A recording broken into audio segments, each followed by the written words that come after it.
Para além de tratar a informação textual, Python também permite tratar a informação numérica, ou seja, números. Números em Python são compreendidos de um ponto de vista de matemática como sendo positivos ou negativos, e Python organiza esta informação em três classes em três famílias. A primeira família vão ser os números inteiros, ou seja, números que não têm casas decimais. E estes números podem ser -2, -1, 1, 2, etc. Um exemplo de uma variável do tipo inteiro vai ser uma variável como, por exemplo, o número de golos num jogo de futebol. Mas a família dos floats já vai reunir os números que têm casas decimais e também os números que estão expressos em notação científica. Por exemplo, a concentração de colesterol no sangue é um número decimal. E a velocidade da luz no vácuo vai ser um número com notação científica, então vai ser do tipo também float. Por fim, temos os números complexos, que são números especiais da matemática que têm uma parte real e imaginária. E estes números vão ser aplicados em determinados problemas da física e da engenharia. Apesar de Python ter vários tipos de números, várias famílias de números, o processo de utilização dos números é extremamente simples, tal como em strings. Existe um primeiro passo onde nós definimos a informação que queremos para o nosso número, e existe um segundo passo onde vamos operar aplicando métodos e funções ao número de interesse. Vamos então utilizar números em Python. Vamos então definir o nosso primeiro número em Python. Tal como em strings, basta-me ir ao nosso editor de código e colocar o valor de interesse, a informação de interesse. Neste caso estamos a utilizar PyCharm e PyCharm vai-nos colocar números com a cor azul escura e strings com a cor verde escuro. Isto ajuda-me, enquanto operador humano, a analisar o meu código para saber se eu tenho uma variável que é uma string ou que é um número. Contudo, a indicação direta do valor de interesse no nosso código não é recomendado. É recomendado que nós gravamos esta informação, sim, numa variável, através de um processo chamado declaração de variáveis. Tal como em strings, podemos declarar uma variável dizendo o nome da variável de interesse, vou-lhe chamar número, e dizendo que número é igual a 20. E se quiser ver número representado na minha consola, faço print número. Correndo o código, verificamos então que temos o valor de 20 impresso na nossa consola. Vimos que os números em Python podem ser de três famílias: int, float e complexo. Então, para aprendermos a definir estes tipos de números, vamos criar uma nova variável chamada val. Vamos reutilizar o valor de 20 e vamos pedir para ver esse variável val na nossa consola. Correndo o nosso código, vemos então o valor de 20. Se eu atualizar a declaração de variável na linha 7 para 10, então vamos ver 10 na nossa consola também. Contudo, quero introduzir agora uma função que é específica de Python, que é a função type.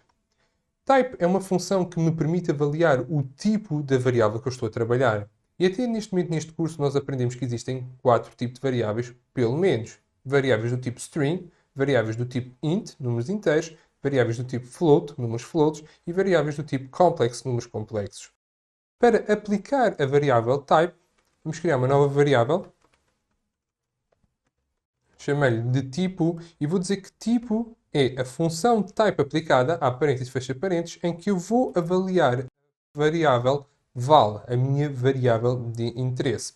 Então, na linha 9, o que eu estou a dizer é verifica-me o tipo da minha variável val e grava essa informação na variável tipo.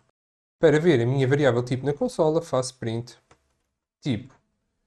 Correndo o nosso código, vamos observar o seguinte. Na linha 11 estamos a pedir para fazer a impressão, a representação do valor da minha variável, que é 10, e por isso vimos 10 na primeira linha. Mas na linha 12 estamos a pedir para fazer a representação da variável tipo, que gravou o tipo da variável val. E lemos classe int. Isto quer dizer que a variável val é do tipo, é da família, é da classe int de números inteiros. Reutilizando esta porção do código para introduzir os números float e complex, para definir um número float, vamos começar pelos números decimais. E o número decimal, para ser definido em Python, utiliza ponto e à direita do ponto eu coloco as casas decimais de interesse. Por exemplo, 59.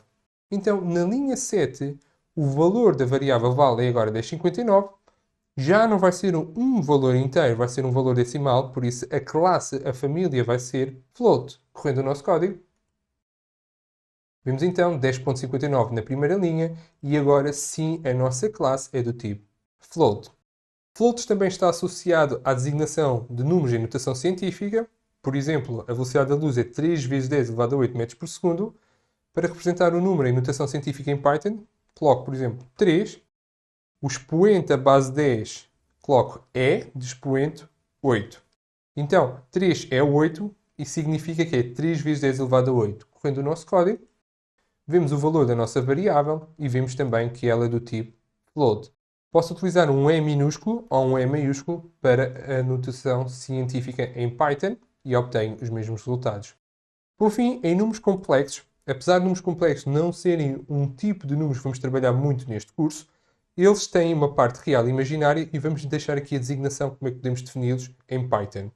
Então, a parte real eu coloco, por exemplo, 5, o valor de 5 para a parte real, mais, e a minha parte imaginária vamos dizer que vale o valor de 2. Contudo, em alguma literatura, a parte imaginária é indicada pela letra I, em Python é indicada pela letra J. Assim, na linha 7, eu estou a dizer que existe uma variável val, que é o número complexo 5 mais 2j.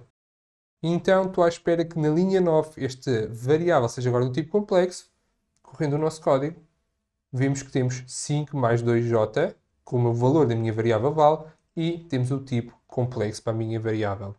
Recapitulando, type é uma função extremamente útil porque vai-me dizer o tipo de variável que eu estou a trabalhar. E a título de exemplo, se eu colocar a minha variável val como sendo uma string, quando eu correr o nosso código, type também vai retornar esse valor como sendo uma string.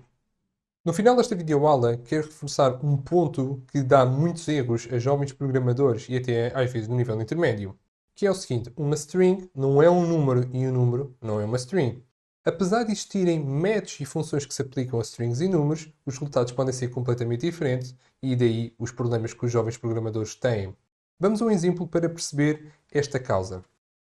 Para tal, vou na linha 15 definir uma variável que chama-se val1 e vou dizer que tem o valor de 3.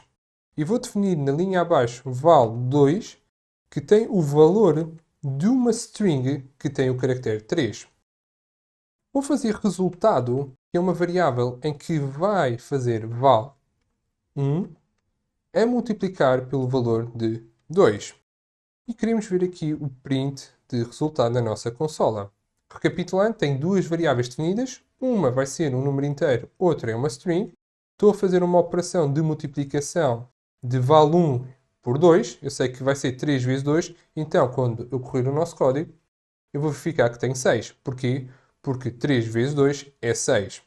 Agora, se eu substituir val1 para val2, ou seja, quero fazer a multiplicação de caractere 3 vezes 2, seria de obter 6.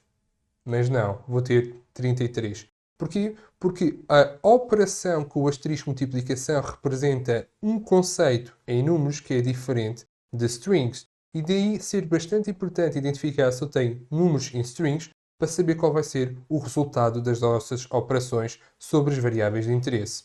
E por falar em operações, o próximo vídeo vai ser sobre isso. Quais são as operações e os métodos que podemos aplicar apenas a números e como podemos tornar este processo mais eficiente.